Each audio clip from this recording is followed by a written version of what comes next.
Karena masyarakat berbohong, kita yang kecolongan dan masyarakat sendiri yang dirugikan. Sekali lagi saya himbau masyarakat jangan berbohong, ya, sehingga kita bisa fokus penanganannya. Siap. Kepada seluruh masyarakat, terutama tokoh-tokoh masyarakat, tolong kami dibantu. Kami punya petugas surveillance yang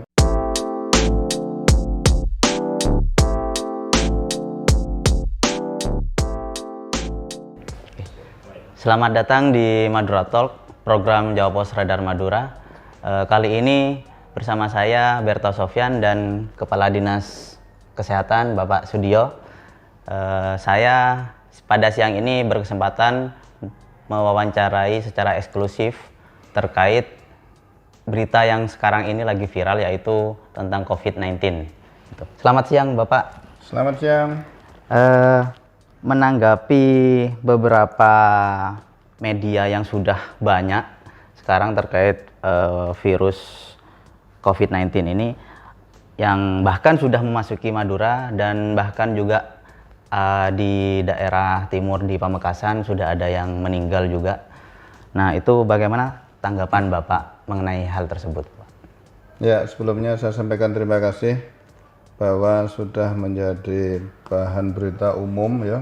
Siap. Sekarang ini COVID-19 begitu maraknya, bahkan hampir semua kegiatan masyarakat, kegiatan pemerintahan itu terhenti, fokus untuk penanganan COVID-19 ini. Di Kabupaten Bangkalan sendiri, saya bersyukur, alhamdulillah sejauh ini masih belum ada yang dinyatakan positif konfirmasi. Jadi masih belum ada kasus. Siap. Ada satu kasus kematian, itu pun masih PDP dan sudah hasil pemeriksaan yang pertama itu sudah dinyatakan negatif.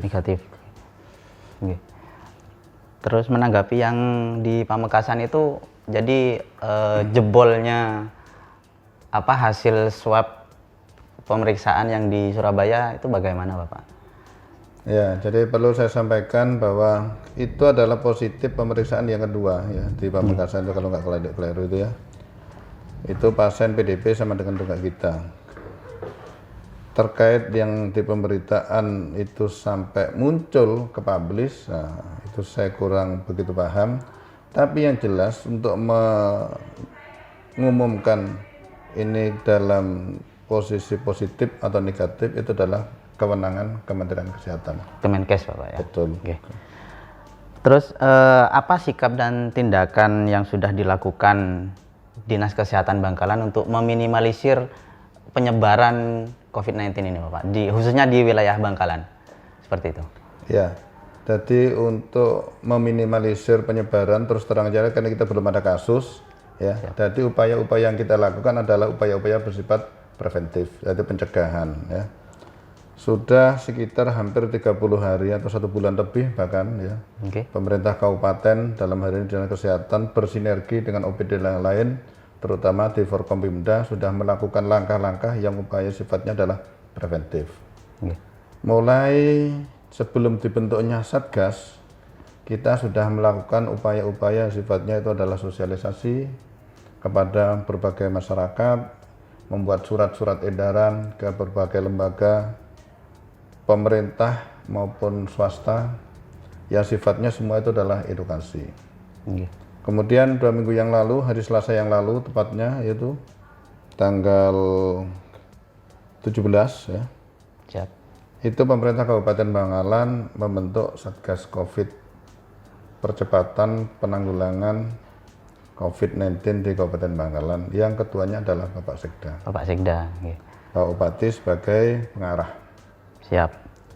Nah, dari situlah kita bergerak begitu cepatnya terkait dengan kegiatan-kegiatan yang sifatnya preventif. Mulai dari sosialisasi yang kita gencarkan, terutama pada waktu itu adalah kita gencarkan adalah social distancing, ya. Bagaimana masyarakat tidak keluar, tidak berkumpul di satu tempat yang bergelombol, yang mengakibatkan potensi terjadinya gesekan-gesekan, potensi terjadinya penularan di antara sesama. Karena kita tidak tahu di antara kita ini ada yang terjangkit, ada yang terpapar. Dan lain sebagainya, tidak ada yang tahu. Nah, oleh sebab itu pada kesempatan itu ya dan sampai sekarang pun kita masih giat untuk mensosialisasikan bahkan himbauan secara apa namanya kalau istilah Polres itu ya. Yang patroli itu, Pak. Patroli secara himbauan secara tegas itu sudah dilakukan oleh aparat baik kepolisian maupun dari Dandem, Kodim ya. Siap. Sudah dilakukan sebagian gencarnya setiap malam hampir semua tempat-tempat ya potensi kerumunan massa itu sudah dilakukan himbauan untuk membubarkan diri. Kegiatan-kegiatan lain yang sudah dilakukan adalah melakukan kerjasama kolaborasi dengan PCNU di Kabupaten Bangkalan. Oke. Semua ketua MWC kita undang untuk melakukan sosialisasi terkait dengan COVID-19 ini. Siap. Beberapa kesepakatan yang sudah dilewati dan menjadi konsensus bersama antara lain ya meniadakan kegiatan-kegiatan yang sifatnya mendatangkan massa. Yaitu adanya kegiatan intihan atau kenaikan kelas di pondok itu sudah ditiadakan. Kegiatan-kegiatan bersifat penguruan massa, kegiatan Isra Mi'raj ditunda. Kemudian di sisi lain di pendidikan sendiri pada waktu itu sudah kita sudah lockdown di pendidikan dulu ya, itu sampai dengan tanggal 29 ini dan itu pun diperpanjang sampai tanggal 6 April ini. Bahkan di beberapa tempat tapi bukan di Bangkalan itu sudah sampai di tanggal 29 Mei 2020 sesuai dengan pemerintah pusat. Okay. Sekarang ini kan lagi heboh Bapak, banyak di berita-berita juga terkait pemudik yang dalam tanda kutip pulang kampung gitu Bapak. Jadi bagaimana meminimalisir penyebaran virus itu sendiri Bapak? Yang masuk ke Madura itu, terutama yang dari Jakarta kan banyak juga Pak. Iya, jadi perlu saya sampaikan di sini kita masih kesulitan mengklasifikasi pemudik itu apakah dari mana saja, apakah dari zona merah, apa dari zona hijau. Tapi siapapun pemudik ya, kita sudah kolaborasi dengan Forkopimda. Siapapun pemudik ya yang menggunakan skala besar rombongan terutama pakai bis-bis, baik bis penumpang umum maupun charteran ya, itu kita fokuskan di satu titik yaitu di Terminal Bangkalan, dihalau oleh petugas kepolisian untuk diarahkan ke Terminal Bangkalan. Lah di Terminal Bangkalan itulah kita data dari mana asalnya, kemudian masukkan ke dalam bilik chamber itu, ya kita lakukan disinfektan di situ.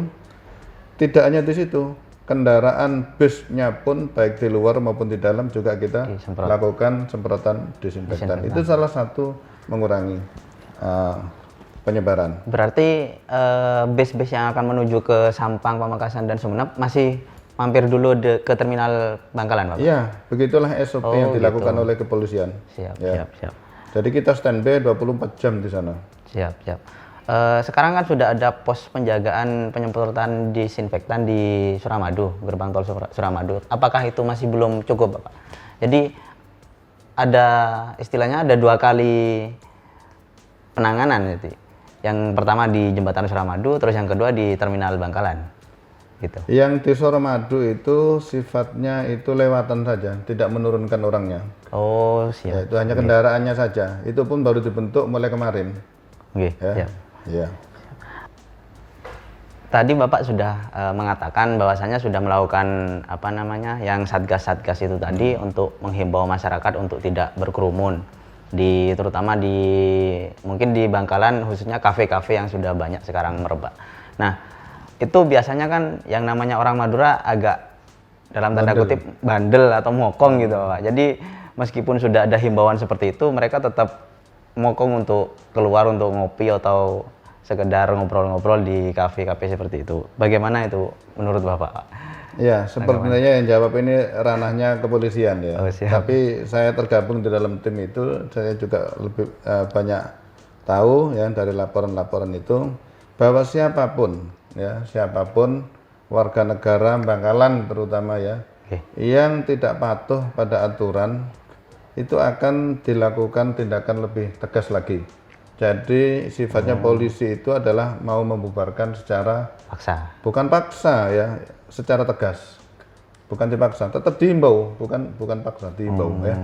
Itu yang saya tahu seperti itu. Tapi tidak ada sanksi yang memberatkan para. Selama ini karena kita statusnya belum lockdown, masih siaga, jadi belum diberlakukan hal yang seperti itu. Oh, siap. Nah, ini ada juga dari keluhan masyarakat dan juga saya sendiri juga bertanya-tanya ketika saya mengalami atau masyarakat Bangkalan khususnya mengalami gejala yang mirip seperti demam atau flu dan batuk dan lain sebagainya, yang mengacu pada ini sepertinya rawan untuk COVID gitu, Pak. Nah, itu langkah yang harus diambil itu seperti apa, Bapak? Apa harus lapor ke puskesmas dulu atau langsung ke RSUD atau bagaimana, Pak? Ya, jadi saya himbau kepada masyarakat tidak usah terlalu takut yang berlebihan ya. Siap. Karena sesungguhnya takut yang berlebihan itu akan menimbulkan penurunan imunologi. Di saat kita daya tahan tubuh turun, penyakit semua akan bisa masuk dengan mudah masuk ya. Siap. Nah, kalau memang terjadi hal yang seperti itu, ada sakit-sakit flu ringan ya, silakan aja datang ke tempat pelayanan kesehatan terdekat, yaitu di puskesmas. Lah, yang mengklasifikasi nanti adalah teman-teman yang ada di puskesmas. Itu nanti akan ditanya, apakah datang dari zona merah ya, atau apakah datang dari negara asal. Nah, itu nanti barangkali kalau sudah menjadi bagian dari zona merah itu akan dijadikan sebagai orang dalam resiko. Nah, itu nanti akan dipantau oleh petugas kami yang ada di lapangan. Siap. Jadi intinya tidak usah takut yang berlebih. Tapi biasanya yang ini ada laporan dari teman saya itu di salah satu puskesmas di Bangkalan itu sepertinya agak sedikit mempersulit, Pak, terkait masalah itu. Jadi dia ingin memeriksakan diri, tapi masih diputar-putar harus nunggu gitu, Pak. Jadi masih belum ada kejelasan juga dari puskesmasnya sendiri. Sedangkan dia ingin ke RSUD langsung, katanya harus masih melalui rujukan, nggak bisa langsung ke RSUD. Itu bagaimana, Bapak? Ya, jadi kita bedakan ya. Siap. Antara sistem pelayanan yang ada di puskesmas dengan kondisi di penanganan COVID-19 ini. Siap. Jadi kalau terkait tadi yang ditanyakan itu adalah kaitannya dengan rujukan pasien barangkali itu pakai sistem, tidak bisa kita meloncat pagar. Jadi birokrasi, regulasi itu harus dipakai. Jadi kalau memang yang disampaikan tadi itu barangkali adalah pasien BPJS yang mau berobat ke rumah sakit jam Rabu, barangkali loh ya, saya tebak ke sana. Tidak bisa, karena kita punya aturan yang disepakati dengan BPJS itu ada 141 diagnosa yang cukup ditangani di puskesmas, tidak perlu dilakukan di tingkat lanjutan. Nah, ini dirujuk tidak bisa, pasti ditolak. Situ mesti mental, karena itu by sistem aplikasi. Siap. Itu salah satunya. Tapi kalau yang terkait dengan kasus COVID-19 ini, itu ada petugas satu khusus puskesmas yang menangani, itu namanya surveillance.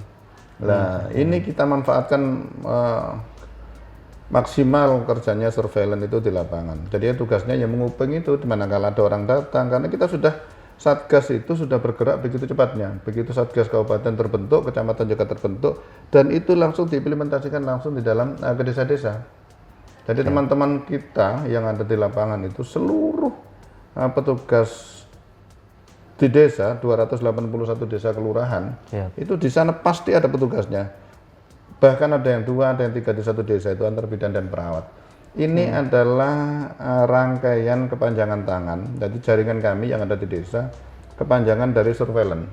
Jadi surveillance itu menguping, memantau perkembangan ODR yang ada ini. Siap. Nah, disitulah perannya. Jadi kalau dari yang disampaikan itu, lapor kalau saya datang dari luar negeri misalnya, itu diregistrasi khusus dan itu nanti akan diminta nomor HP untuk dilakukan pemantauan. Pemantauan tidak harus langsung dilakukan ke rumah setiap hari, tapi bisa dilakukan melalui by phone kalau kondisinya ada emergensi. Siap. Kalau kondisinya emergensi sampai batuk, sampai sesak, otomatis ini ada perlakuan khusus karena ini sifatnya adalah emergensi. Nah, terkait tadi kembali lagi ke pemudik, untuk urusan tenaga medis kira-kira apakah sudah cukup memadai atau bagaimana Bapak? Dan dari peralatan sendiri seperti misalnya APD itu apa juga sudah memadai untuk Bangkalan sendiri? Yang pertama yang terkait dengan pemudik itu ya, kita standby-kan petugas, ini yang terkait pemudik langsung ya. Iya Pak. Kita ada petugas di pos-pos pantau, pos-posko ya. Kalau sekarang ini ada di posko COVID-19, ada Satgas di sini, ini ada di Dinkes ini karena pusatnya di sini, dan ada di terminal. Oh, di terminal. Nah, terminal ini kita standby-kan petugas 24 jam di sana. Terbanyak itu adalah di malam hari, kita perbanyak sampai 12 sampai 15 orang karena rata-rata pemudik itu datangnya malam hari sampai subuh itu. Siap. Terkait dengan APD kita lengkapi ya, yang petugas yang standby itu kita lengkapi. Nah, sekarang kembali ke persiapan pemudik kalau sudah pulang ya. Otomatis ya, kunjungan orang sakit nanti akan meningkat karena tambahnya orang. Kita catat hari ini ODR kita, orang dalam risiko, orang yang pulang dari zona merah itu sudah 523. Sorry, 5.300 berapa tadi saya lihat? 5.314 ya. Itu adalah orang pemudik yang sehat. 5.214. Bayangkan, ini orang Bangkalan yang datang dari zona merah. Dari Jakarta, dari Surabaya, ya, dari Malang, tapi terus masih dari luar kondisi negeri. sehat, Pak, ya? Ini yang kondisi sehat. Yang jatuh dalam keadaan sakit sebanyak 223 orang. Itu namanya kita ODP, orang dalam pemantauan petugas. Nah. Kalau yang sehat masuk ODR Bapak? Masuk ODR ya. Oh, iya. Kemudian di saat ODP ini nanti naik status misalnya sakit, batuk, kemudian sesak, nah, ini ada penata laksanaan khusus harus kita rawat. Dan jangan lupa di puskesmas kami itu di 22 puskesmas itu sudah kita interupsikan. Mulai kemarin sudah membentuk satu puskesmas ada 2 tempat tidur ruang isolasi. Himbauan untuk masyarakat serta pesan dan kesan untuk tim medis juga yang sudah bekerja keras selama ini untuk menanggulangi COVID-19 ini Bapak. Ya, terima kasih. Tadi saya himbau kepada seluruh masyarakat yang ada di Kabupaten Bangkalan ini, mohon untuk melakukan atau mengikuti himbauan-himbauan yang dilakukan oleh petugas, oleh aparat ya. Kalau memang ada himbauan untuk social distancing, tolong patuhi. Siap. Jangan melakukan kegiatan-kegiatan yang sekiranya itu potensi untuk menimbulkan penularan. Siap. Kemudian physical distancing juga lakukan. Di saat terpaksa harus berkumpul di suatu tempat yang sifatnya urgensi, lakukan itu dengan jarak 1,5 meter. 1,5 meter Pak, ya. Jadi itu ranah-ranah yang dilakukan pengkajian itu aman untuk dari sebuah penularan. Minimal, bukan aman ya. Minimal 1,5 meter. Okay. Kemudian masyarakat saya himbau jangan berbohong. Manakala datang dari luar negeri yang kategori zona merah, beritahu kami sejujurnya sehingga petugas kami itu bisa melakukan pendataan dan evaluasi yang lebih tepat dan lebih nyaman. Manakala masyarakat berbohong, kita yang kecolongan dan masyarakat sendiri yang dirugikan. Sekali lagi saya himbau masyarakat jangan berbohong ya, sehingga kita bisa fokus penanganannya. Siap. Kepada seluruh masyarakat, terutama tokoh-tokoh masyarakat, tolong kami dibantu. Kami punya petugas surveillance yang tersebar di seluruh puskesmas, dibantu dengan tenaga bidan desa, perawat di desa. Manakala masih menemukan orang datang dari zona-zona merah yang dimaksud, kemudian belum melapor ke petugas, segera laporkan ke petugas. Insya Allah petugas kami dengan sigap dan cepat untuk menjemput bola. Kemudian yang terakhir saya sampaikan apresiasi ya kepada jajaran dinas kesehatan yang di bawah, yang paling bawah pun ya, yang sudah bekerja siang malam tanpa mengenal lelah dalam rangka upaya-upaya preventif, sehingga Bangkalan sampai sekarang masih dalam zona hijau. Sekali lagi kepada tim Satgas di kabupaten, terutama di Dinas Kesehatan yang sudah melakukan penyemprotan disinfektan sudah 14-15 hari ini, sudah bekerja maksimal siang malam. Saya sampaikan terima kasih, apresiasi. Dan terutama ya teman-teman yang ada di Puskesmas, kepala Puskesmas dan jajarannya, dokter-dokter Puskesmas ya, perawat-perawat yang ada di Puskesmas, saya apresiasi kinerja yang luar biasa tanpa mengenal lelah demi menyelamatkan Bangkalan. Amin. Saya kira itu. Terima kasih saya sampaikan. Saya tutup akhir kalam. Assalamualaikum warahmatullahi wabarakatuh. Waalaikumsalam warahmatullahi wabarakatuh. Demikian Madura Talk kali ini. Sampai jumpa di Madura Talk selanjutnya.